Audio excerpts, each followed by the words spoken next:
I've had a long career in multiple industries. If you list my sins, I sound like the worst person on earth. But if you put those against the things I've done right, it makes much more sense. The value of beauty and inspiration is very much underrated, no question. But I'm not trying to be anyone's savior.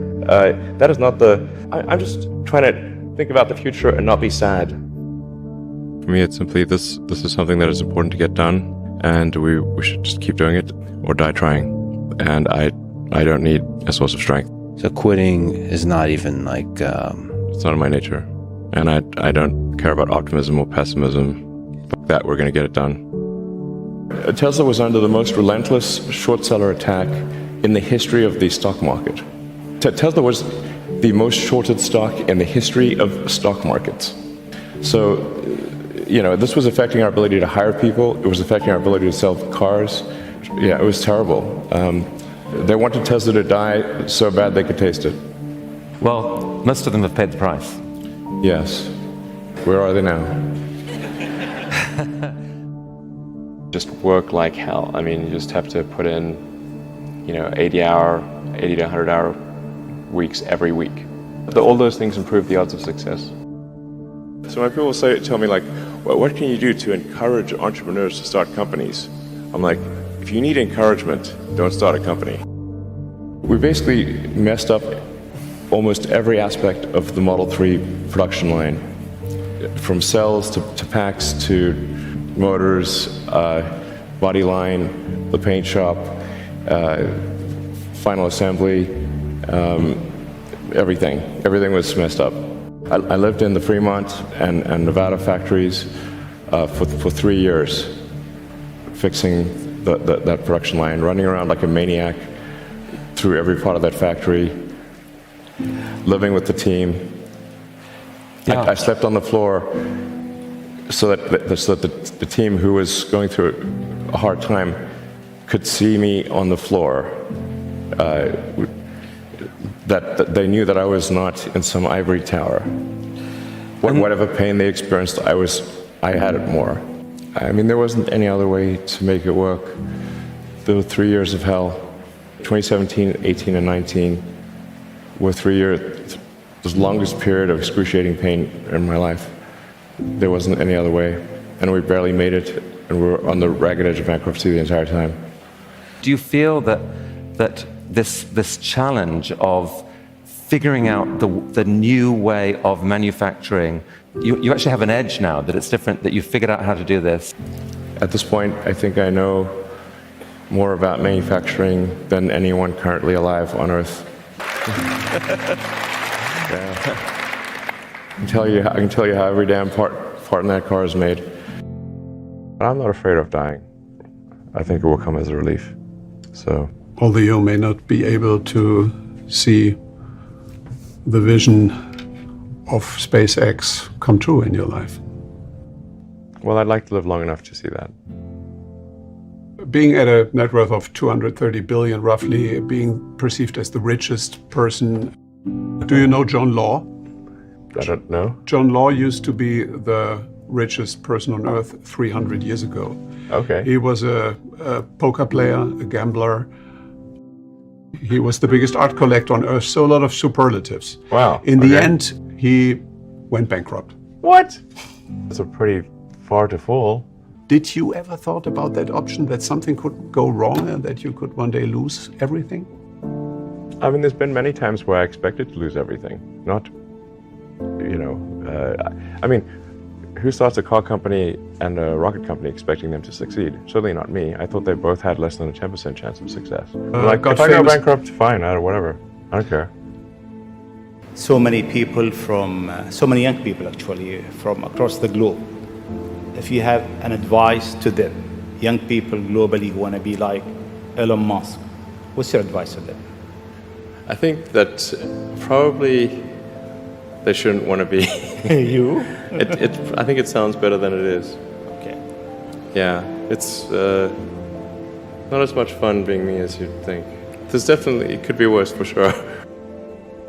Yeah, I mean, it's really hard starting a company. I mean, you have to basically be prepared to work constantly, from when you wake up to when you go to sleep. You have to be willing to deal with a lot of difficult problems and thorny problems. You have to be willing to deal with an enormous amount of stress. And you just got to push yourself super, super hard. I wouldn't recommend it for most people. No. Try to be useful. Do things that are useful to your fellow human beings, to the world. It's very hard to be useful. Very hard. Are you contributing more than you consume? Try to have a positive net contribution to society. I think that's the thing to aim for.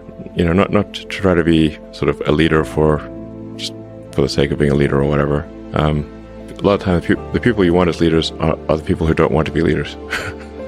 So, if you can live a useful life, that is a good life. A life worth having lived. I would encourage people to use the mental tools of physics and apply them broadly in life. SpaceX, Tesla, Neuralink, and Boring Company are philanthropy. If you say philanthropy is love of humanity, they are philanthropy. Tesla is accelerating sustainable energy. This is a love of philanthropy. Right. SpaceX is trying to ensure the long-term survival of humanity with multi-planet species. This is love of humanity.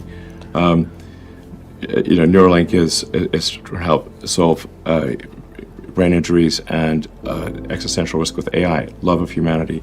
Boring Company is trying to solve traffic, which is hell for most people, and that also is love of humanity. I would encourage people to read a lot of books. Just basically try to ingest as much information as you can, and try to also just develop a good general knowledge. So you at least have like a rough lay of the land of the knowledge landscape. Try to learn a little bit about a lot of things. Because you might not know what you're really interested in. How would you know what you're really interested in if you at least aren't doing a peripheral exploration of broadly of the knowledge landscape? And talk to people from different walks of life and different industries and professions and skills and occupations. Just try to learn as much as possible. Man's search for meaning. Isn't the whole thing a search for meaning? Yeah, what's the meaning of life and all, But just generally, like I said, I would encourage people to read broadly in many different subject areas, and then try to find something where there's an overlap of your talents and what you're interested in. So people may be good at something, or they may have skill at a particular thing, but they don't like doing it. Mm-hmm. So you want to try to find a thing where that's a good combination of the things that you're inherently good at, but you also like doing. When you had that third failure in a row, did you think, I need to pack this in? Never. Why not? I don't ever give up. I mean, I'd have to be dead or completely incapacitated. Essentially, the longer you do anything, the more mistakes that you will make cumulatively, which if you sum up those mistakes, will sound like I'm the worst predictor ever. But for example, for Tesla vehicle growth, I said I think we'll do 50%, and we've done 80%. Yes. But they don't mention that one. I'm not sure what my exact track record is on predictions. They're more optimistic than pessimistic, but they're not all optimistic. Some of them are exceeded, probably more are later, but they do come true. It's very rare that they do not come true.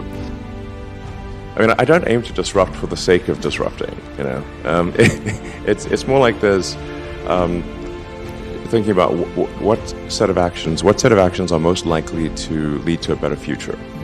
And so, in order for, one of the things, obviously, in order for humanity to have a compelling future for civilization, is that we must have a clear path to a sustainable energy future. That's one of the things that I think everyone would agree with. I'm not someone who would tend to sort of demonize oil and gas, to be clear. This is necessary right now, or civilization could not function. So I do think we actually need, and actually at this time, I think we actually need more oil and gas, not less. But simultaneously moving as fast as we can to a sustainable energy economy. I was living in the factory in Fremont and the one in Nevada for 3 years straight. That was my primary residence. Not kidding, literally. Did you keep the couch? I actually slept in a couch at one point in a tent on the roof. And then, but for a while there, I was just sleeping under my desk, which is out in the open in the factory, and for an important reason. And it was damn uncomfortable sleeping on that floor. And always, when I woke up, I'd smell like metal dust. Yeah, but actually, I stopped using the couch because there's a little conference room and a couch there. I stopped using the couch, and I just slept on the floor under my desk, so during shift change, the entire team could see me. And this is important because, like, you know, the team, if they think the sort of their leader is off somewhere having a good time, you know, drinking Mai Tais on a tropical island, the thing is that since the team could see me sleeping on the floor during shift change, was just with nothing, they knew I was there, and that made a huge difference. And then they gave it their all. What kind of characteristics does an entrepreneur need or have to be someone like you? Well, I think certainly you need to be very driven and have a high pain threshold. Elon, you are reported by Forbes and everyone else as now, you know, the world's richest person. That's not a sovereign. You know, I think it's fair to say that if somebody is like the king or de facto king of a country, they're wealthier than I am. So, but it's just harder to measure. But what people do, so $300 billion, I mean, your net worth on any given day is rising or falling by several $billion. How insane, insane is that? Yeah. I mean, how do you handle that psychologically? There aren't many people in the world who have to even think about that. I actually don't think about that too much, but the thing that is actually more difficult, and that does make sleeping difficult, is that you know, every good hour or even minute of thinking about Tesla and SpaceX has such a big effect on the company that I really try to work as much as possible, you know, to the edge of sanity, basically, because Tesla's getting to the point where probably will get to the point later this year where every high quality minute of thinking is $1 million to impact on Tesla. One of the biggest mistakes people generally make, and I'm guilty of it too, is wishful thinking. You know, like, you want something to be true even if it isn't true. And so you ignore the things that, you ignore the real truth because of what you want to be true. This is a very difficult trap to avoid. And like I said, it's certainly one that I find myself in having problems with. But if you just take that approach of you're always to some degree wrong and your goal is to be less wrong. So a challenge for entrepreneurs is to say, well, what's the difference between really believing in your ideals and sticking to them versus pursuing some unrealistic dream that doesn't actually have merit? And that is a really difficult thing to tell. Can you tell the difference between those two things? Right. You know? So you need to be sort of very rigorous in your self-analysis. You guys are the magicians of the 21st century. You know, don't let anything hold you back. Imagination is the limit, and go out there and create some magic. What Elon has to say about how he takes risks. No, I literally just try to use a scientific method, frankly, and you know, consider the you know, what is the importance of the outcome, and what is one risking in order to achieve that outcome. And but like I said, if the outcome is important enough, even if the probability of success is low, one must, I think, still do it. In my view, you know, some things are very important, and in order to have a good future, and if we don't do them, well, then we're in big trouble. And so, and then how much of a risk really is it? Because if we don't take those actions, we won't have a good future. And I think the riskiest thing would be no action. Put a lot of stock and certainly have a lot of respect for someone who puts in an honest day's work to do useful things. And just generally to have like not a zero-sum mindset, or like have more of a grow the pie mindset. Like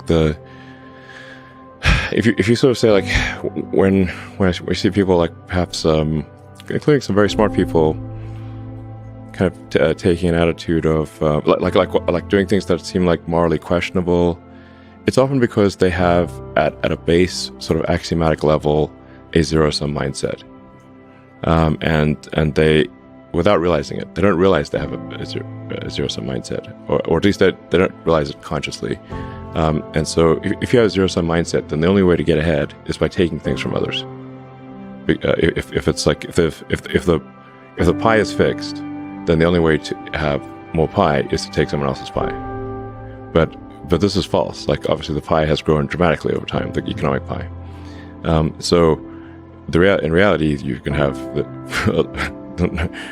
so overuse this analogy. You can have there's a lot of pie. Yeah, pie is not fixed. Yes. So you really want to make sure you're not operating without realizing it from a zero-sum mindset, where the only way to get ahead is to take things from others. Then that's going to result in you trying to take things from others, which is not good. It's much better to work on adding to the economic pie.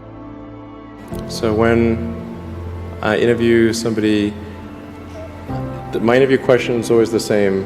I said, tell me the story of your life and the decisions that you made along the way and why you made them.